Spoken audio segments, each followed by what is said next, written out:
Crystal Sparks at the Scientific Sessions, where I am joined here with Asif Ali. Dr. Asif Ali, we can't forget that part, with UT Houston. And I'm so curious to know how we are using digital technology to do cardiac rehab these days.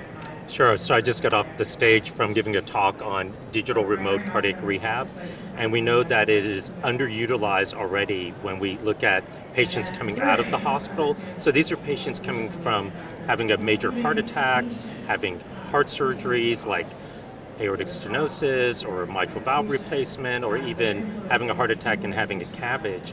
Also indicated in heart failure, but the problem is that it is absolutely underutilized. Even though it's a level 1 of evidence in the American Heart Association to have cardiac rehab, people are just not able to access it. So there are 4 phases of cardiac rehab, and the first phase is done in the hospital, but phase 2, 3, and 4, patients have to come back to a bricks and mortar to access that very vital cardiac rehab. And the problem is they're not able to come back and access. Even in Texas, in a study, it only showed 10% of patients are actually coming back to access cardiac rehab. So we need to use digital technologies to bridge the gap and bring cardiac rehab at home using digital technologies. Okay, so speaking of bridging the gap, I want to know if this is an issue that you are seeing more with underrepresented populations, with women, and if so, how are you able to use this technology to bridge that gap?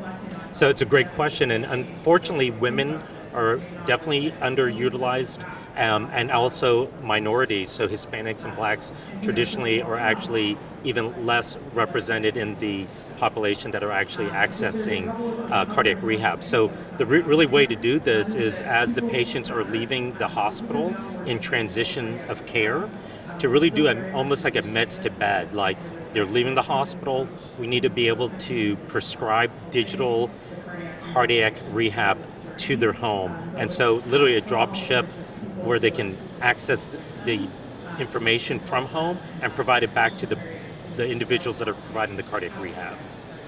Wow, that is incredible. You've been working on a lot of stuff here this week. We have been working on a lot of stuff. I'm on the committee for this program with the American Heart Association. And really one plug for the American Heart Association, they've really created these care pathways now. And so digital tech companies that are solving problems now have an ability to actually access all of the data that comes out of the American Heart Association to embed it into their digital tech so that patients can actually access all of the wonderful information that the American Heart is providing both to clinicians and to patients. It's these care pathways that are going to be key in digital tech solutions. And I think you are also key in digital tech solutions.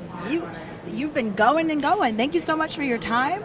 For the American Heart Association, I'm Crystal Sparks.